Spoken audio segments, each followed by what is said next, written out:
રાજકોટમાં આગામી તારીખ 7 થી 10 જાન્યુઆરી 2024 દરમિયાન રાજકોટ સહિત સૌરાષ્ટ્રના વ્યાપાર ઉદ્યોગ જગતને વૈશ્વિક ફલક પર પહોંચાડવા માટે આંતરરાષ્ટ્રીય કક્ષાનું પ્લેટફોર્મ પૂરું પાડવા રાજકોટની ક્રાંતિકારી સંસ્થા સરદાર ધામના નેજા હેઠળ દેશ કા એક્સપો JPBS 2024નું આયોજન કરવામાં આવ્યું છે।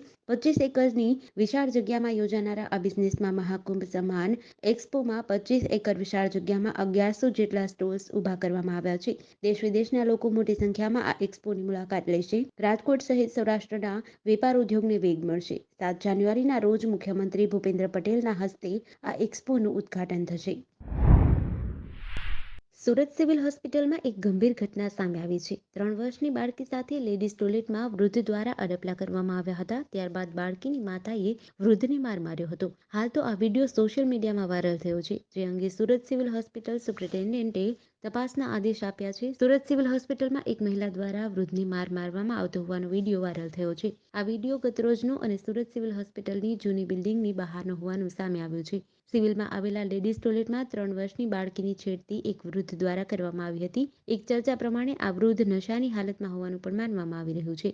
વૃદ્ધ દ્વારા છેડતી કરવામાં આવતા બાળકીએ બૂમાબૂમ કરી હતી, જેથી માતા દોડી આવી હતી અને સુરત સિવિલ હોસ્પિટલની જૂની બિલ્ડિંગની બહાર જ વૃદ્ધને બાળકીની માતા દ્વારા માર મારવામાં આવ્યો હતો।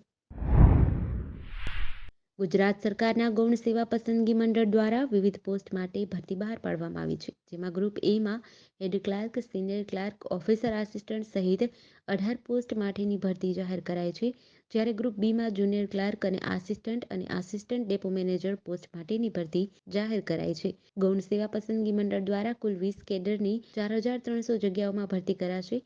ગૌણ સેવા પસંદગી મંડળ દ્વારા બહાર પાડવામાં આવેલી ભરતીમાં ઉમેદવારો ઓજસ વેબસાઇટ પર 4 જાન્યુઆરી 2024 બપોરે 2 વાગ્યાથી 31 જાન્યુઆરી રાત્રે 12 કલાક સુધી ઓનલાઈન અરજી કરી શકશે।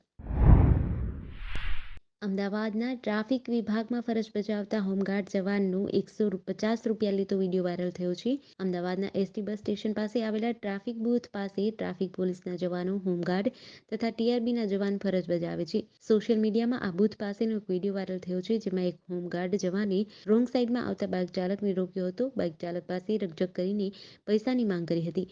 બાઇક ચાલકે હોમગાર્ડ જવાનને 150 રૂપિયા આપ્યા હતા, ત્યારે હોમગાર્ડ જવાને કહ્યું કે 200 પૂરા કરો, પરંતુ બાઇક ચાલક પાસે પૈસા ન હોવાથી આટલા જ પૈસા છે કહીને પતાવટ કરવા કહ્યું હતું, જે બાદ હોમગાર્ડ જવાને 150 રૂપિયા લઈ લીધા હતા।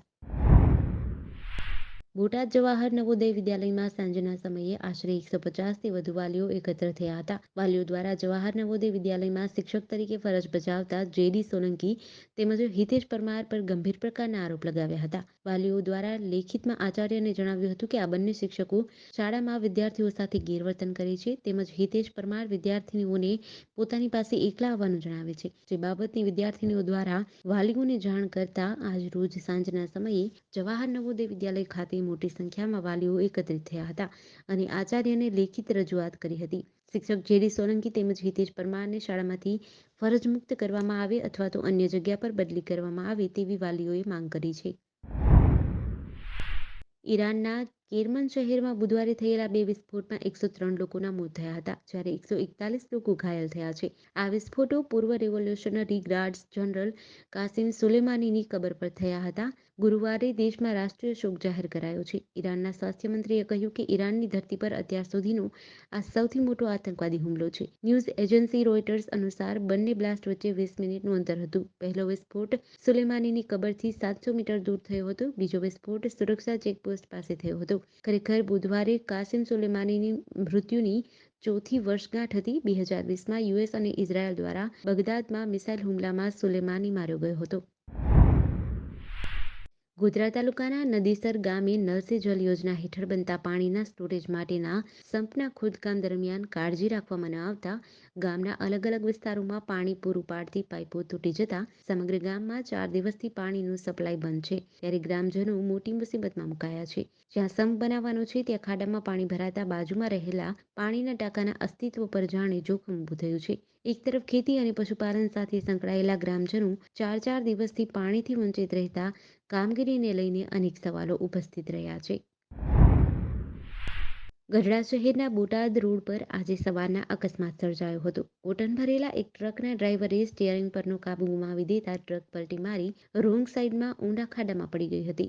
સદનસીબે મોટી જાનહાનિ ટળી હતી. ગાંધીનગરથી પીપાવાવ જતી કોટન ભરેલી ટ્રક બોટાદ જિલ્લાના ગઢડા શહેરમાં આવેલા બોટાદ રોડ પર આવેલા ગૌશાળા પાસે પહોંચતા ટ્રક ડ્રાઈવરે સ્ટીયરિંગ પરનો કાબુ ગુમાવતા ટ્રક પલટી મારી ગઈ હતી અને રોડની રોંગ સાઈડમાં આવેલા ખાડિયામાં ગુલાટી મારી ગઈ હતી. જોકે કોઈ જાનહાનિ થઈ નથી.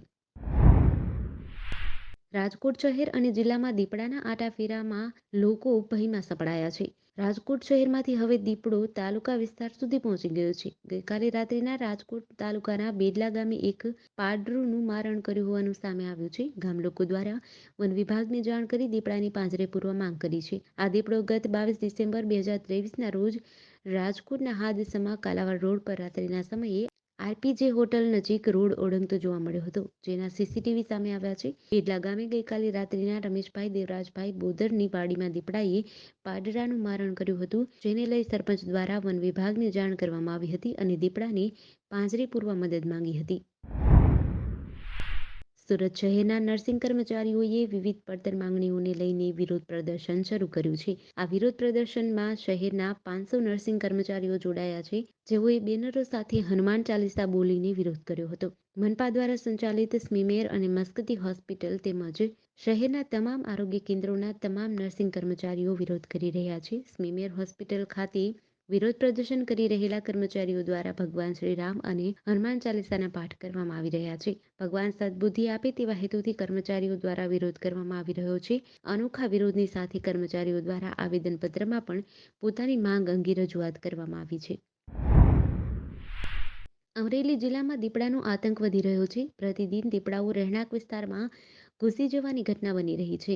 આજે ખાંભાના મોટા સમઢિયાળા ગામના રહેણાંક વિસ્તારમાં દીપડો ઘૂસી જતા અફરાતફરી સર્જાઈ હતી. દીપડો પશુના વાડામાં ઘૂસી ગયો હતો, ત્યારે સ્થાનિકોએ બહારથી વાડો બંધ કરી દીપડાને અંદર પૂરી વન વિભાગને જાણ કરતા ખાંભા આરએફઓ રાજલ પાઠકની ટીમ ઘટનાની ગંભીરતાને સમજીને વેટરનરી ડોક્ટર વામજા સહિતની ટીમ પહોંચી હતી અને બેભાન કરી દીપડાનું રેસ્ક્યુ કર્યું હતું. જોકે દીપડાએ કોઈ પશુનો શિકાર નહોતો કર્યો. વડોદરાના 120 જેટલા મુસાફરો દિલ્હી એરપોર્ટ ઉપર અટવાઈ પડતા મુશ્કેલીમાં મુકાયા હતા. ઇન્ડિયન એરલાઇન્સનું પ્લેન સમયસર ઉડાન ન ભરતા મુસાફરોએ ભારે હોબાળો મચાવ્યો હતો. એરપોર્ટમાં બેસી રામધૂન કરી હતી. શિકાગોથી માતાના અંતિમ સંસ્કાર માટે નીકળેલા મુસાફર સમયસર પહોંચી ન શકતા રડી પડ્યા હતા. વિઝિબિલિટીનું કારણ આપનાર એરપોર્ટ ઓથોરિટીના જવાબ સામે મુસાફરોએ જણાવ્યું કે જો ઇન્ડિગોનું પ્લેન લેન્ડ થઈ શકતું હોય તો એર ઇન્ડિયાનું પ્લેન કેમ લેન્ડ ન થઈ શકે. મુસાફરોએ ઓથોરિટીને સંતોષકારક જવાબ આપવાના બદલે ઉદ્ધતાઈભર્યું વર્તન કરી રહ્યા હોવાનો પણ આક્ષેપ કર્યો હતો. પ્રાપ્ત વિગતો પ્રમાણે દેશ વિદેશથી વડોદરા આવવા માટે દિલ્હી એરપોર્ટ પર ઉભેલા 120 મુસાફરો સમયસર ઇન્ડિયન એરલાઇન્સનું પ્લેન ઉડાન ન ભરતા અટવાઈ પડ્યા હતા.